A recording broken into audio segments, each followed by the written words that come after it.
Hi everyone, welcome back to Excel with Emmy. I hope you had a fantastic Christmas, Happy New Year.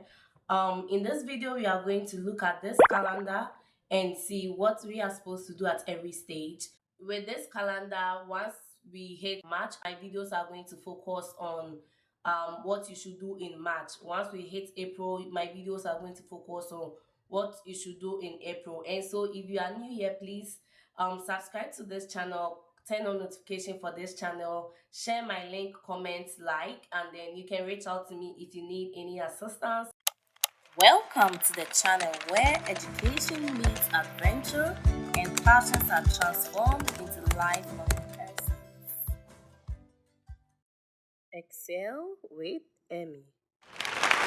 In this calendar, we realized that June, July, August 2023, you were supposed to take your test if you wanted to take them and then start preparing yourself for writing statements of purpose and letter of recommendations.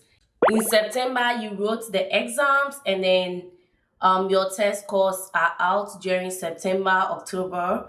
And so if you wrote the test, you have your test scores and you have your letters of recommendation. Now in October, you start applying to schools. So from October until January, most of these schools are accepting applications. One very important thing you have to take notes here is what is a priority date. So priority date is the date universities give as a deadline for their applications. Why is this date so important?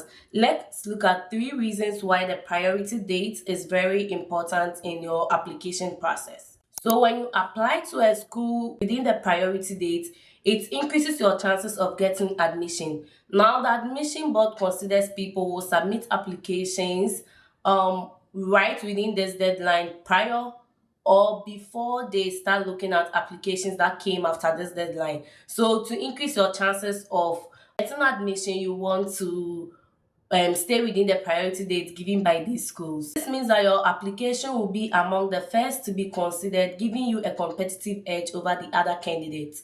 Number 2, why you should make sure you are submitting your applications within the priority date. Greater scholarship and funding opportunities. Now we all know that it is very easy to secure admission, but it's a little harder to secure funding.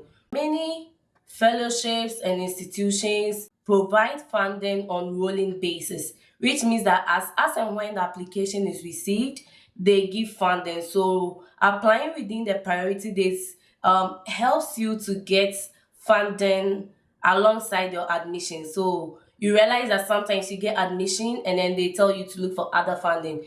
If you apply within the priority date, it helps you to secure funding alongside with your admission. The next reason why you should apply within the priority date is that it helps you get a decision on your admission faster. Most programs aim to send admission decisions sooner as they receive the applications. And so if you apply within the priority dates, you get your admission decision faster.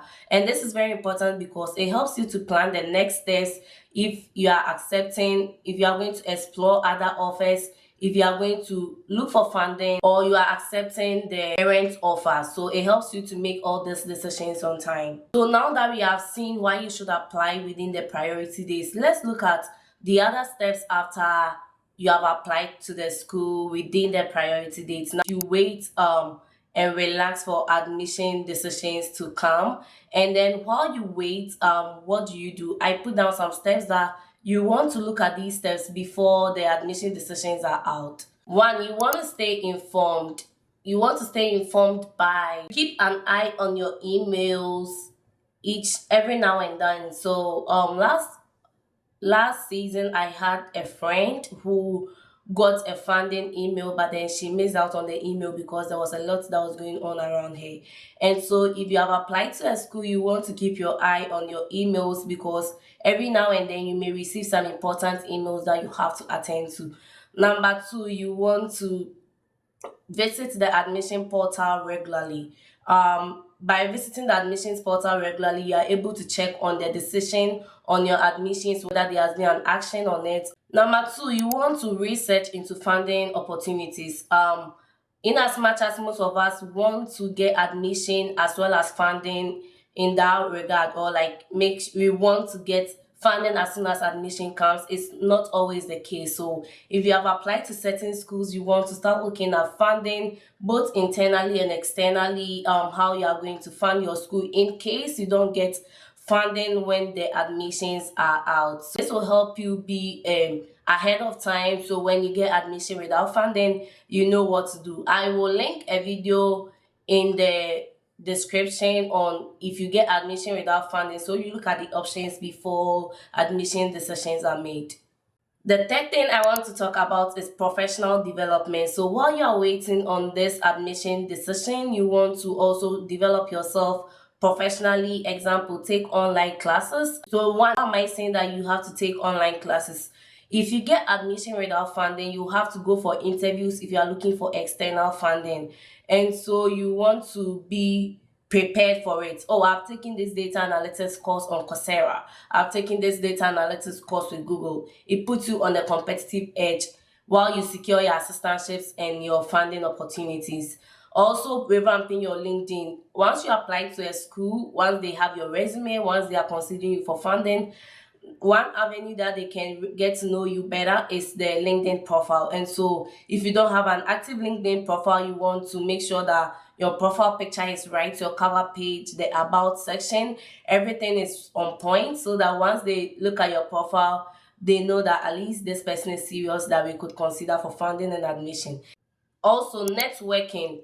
You want to connect with students and alumni of these schools, so that if in case you have gotten admission and you need funding or you need students accommodation, these people will be of great help. How do you connect with these people? You want to go to Grad Cafe or the Grad Cafe to connect with students, alumni, professors, and teaching assistants all over the world, to make sure that you are getting in touch with someone who will be of help during these times. So all of these things, when you do, it keeps you ahead of time. And so like you realize that everything is in a rush once admission decisions are made. And so while you are doing these things, you put yourself on the safer end without having to stress when decisions are made. This might be like, hey, you are giving yourself high hopes, but the last point I want to talk about while you are waiting for the admission decision is to plan your travel. That sounds like, hey, I'm giving myself high hopes, but then it also reduces the stress it comes when admission decisions are made. Then you want to look at the housing options, the travel options you would use, and then look at the city in which you are coming to. Like if you apply to 3 schools, it's not much of a work. If you want to look at, hey, I applied to State of Maryland, University of Maryland, you want to look at Baltimore. If you apply to State of Washington, you want to look at Washington. You know the standard of living, and then you know which offers you consider over the other offers. So it helps you stay ahead of time.